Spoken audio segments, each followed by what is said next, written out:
sekalian, Rabi' bin Haytham memberikan penjelasan pada anaknya dan anaknya jadi faham.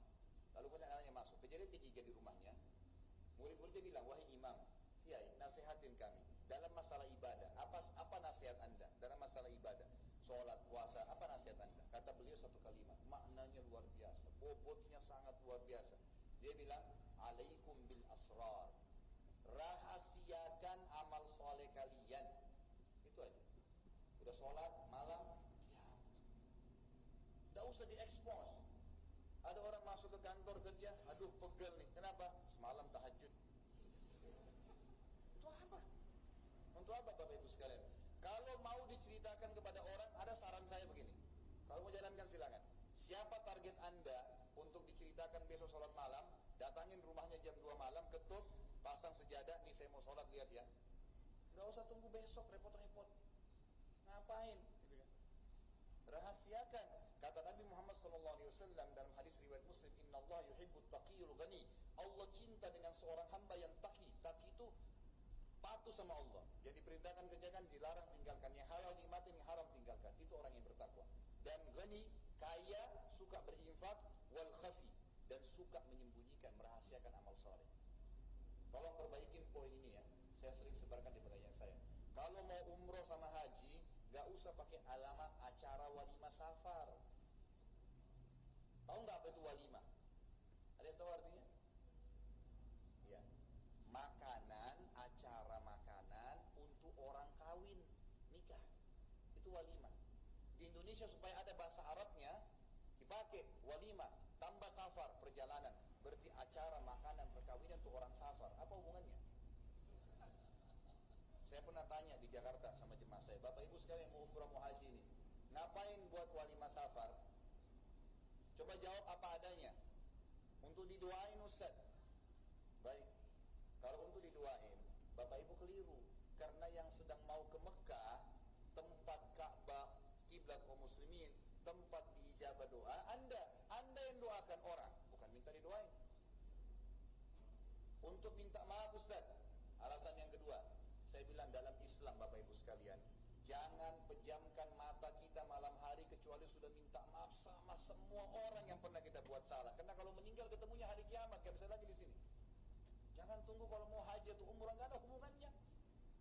Nabi Muhammad SAW, kiai dan guru kita tidak pernah kalau mau umrah haji, ayo saya mau minta maaf, kumpulin orang, gak pernah. Apa alasan lain? Alasan lain Ustaz, nitipin keluarga. Ada urusannya. Apa hubungannya dititipin keluarga? Lalu saya bilang begini, Bapak Ibu sekalian, apa bedanya antara orang yang buat walimah safar karena mau umrah sama haji dengan orang yang mau tahajud nanti malam, buat undang orang makan siang, lalu dia bilang doain ya saya mau tahajud nanti malam. Kira-kira bedanya apa? Ada bedanya nggak? Ya ada bedanya. Sama saja. Nih saya mau umrah ya, tahu semuanya. Bahaya ini bisa riya. Kalau perlu berangkat, tidak ada yang tahu. Itu lebih baik. Kalau ada yang tahu pun kontrol, jangan sampai riya. Karena riya itu sedikit riya, habisin pahala semua. Kita lagi nyumbang di masjid nih, tulis hamba Allah saja. Begitu dibilang haji fulan, haja fulan, mic-nya kedengaran di rumah, setan bisikin, tuh nama kau disebut. Iya ya, habis pahalanya. Ngapain? Untuk apa? Harus rahasiakan. Kalaupun ada orang tanya, boleh pulang masjid, kamu dari mana? Dari masjid. Niat betul kontrol, memang karena mau jawab saja. Jangan tidak ada angin, nggak apa diceritain. Masuk kantor, kamu puasa nggak? Kamu puasa nggak? Senin Kamis? Enggak, saya puasa. Ini nggak ada angin, nggak ada apa. Riya, nggak boleh. Diam aja. Abdullah bin Mubarak, ada seorang tabi'in yang lain, kalau dia lagi puasa Senin Kamis, puasa sunnah, gitu kan? Bapak Ibu sekalian, kalau dia kebetulan ada tamu datang ke rumah, dihidangkan makan sama dia yang tidak puasa, lalu kemudian dia bilang, ayo silakan untuk nunjukin kepada orang supaya tamunya mau makan, diambil sama dia, dimasukin di mulutnya, terus seakan-akan dia ngunyah, ayo makan, lalu dia ke belakang rumahnya dibuang. Tetap puasa.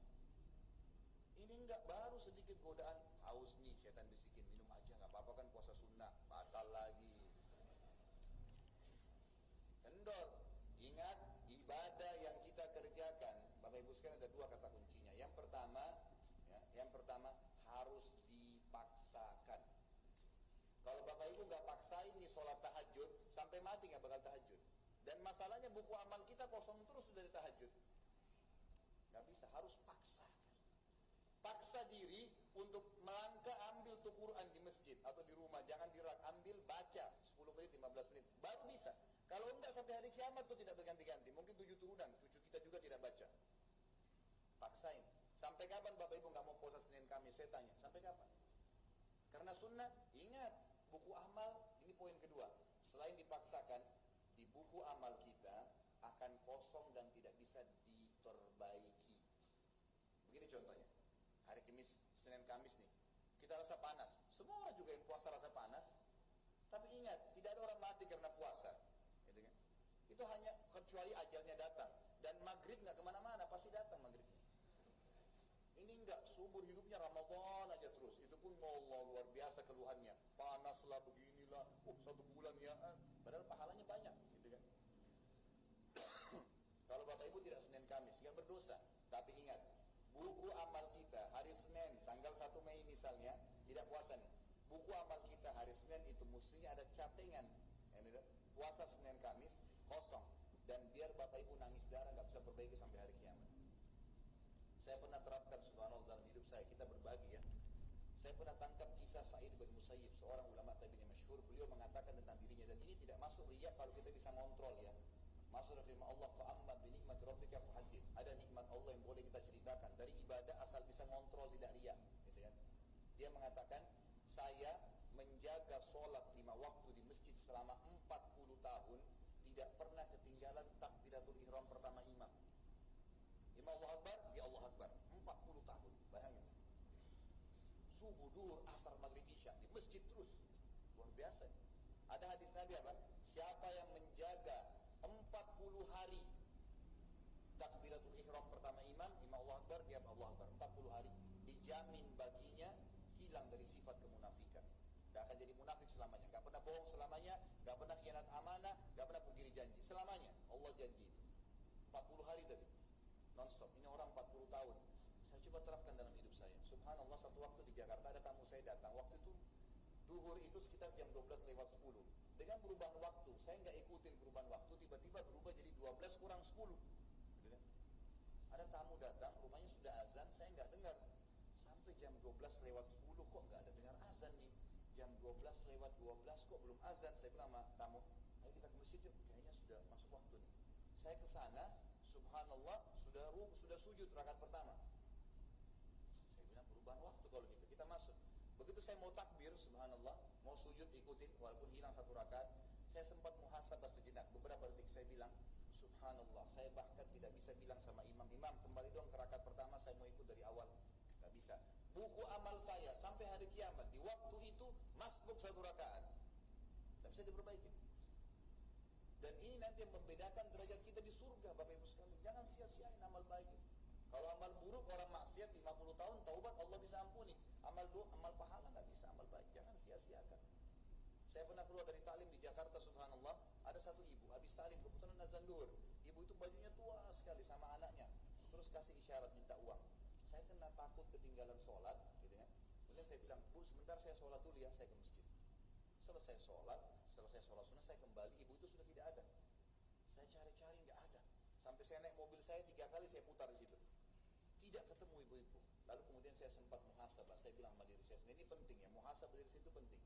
Saya mengatakan pada diri saya, subhanallah, ya Khalid, mestinya tadi kau keluarkan uang berapa detik sih? Korek kantong kasih.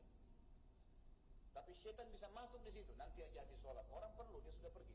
Dan orang ini mustahil bisa terulang, saya kasih lagi. Buktinya 3 kali saya putar, saya nggak ketemu. Hilang sudah kesempatan. Boleh dapat, tapi dari yang lain. Ini sudah nggak ada. Allah datangkan kesempatan emas untuk beramal saleh. Ini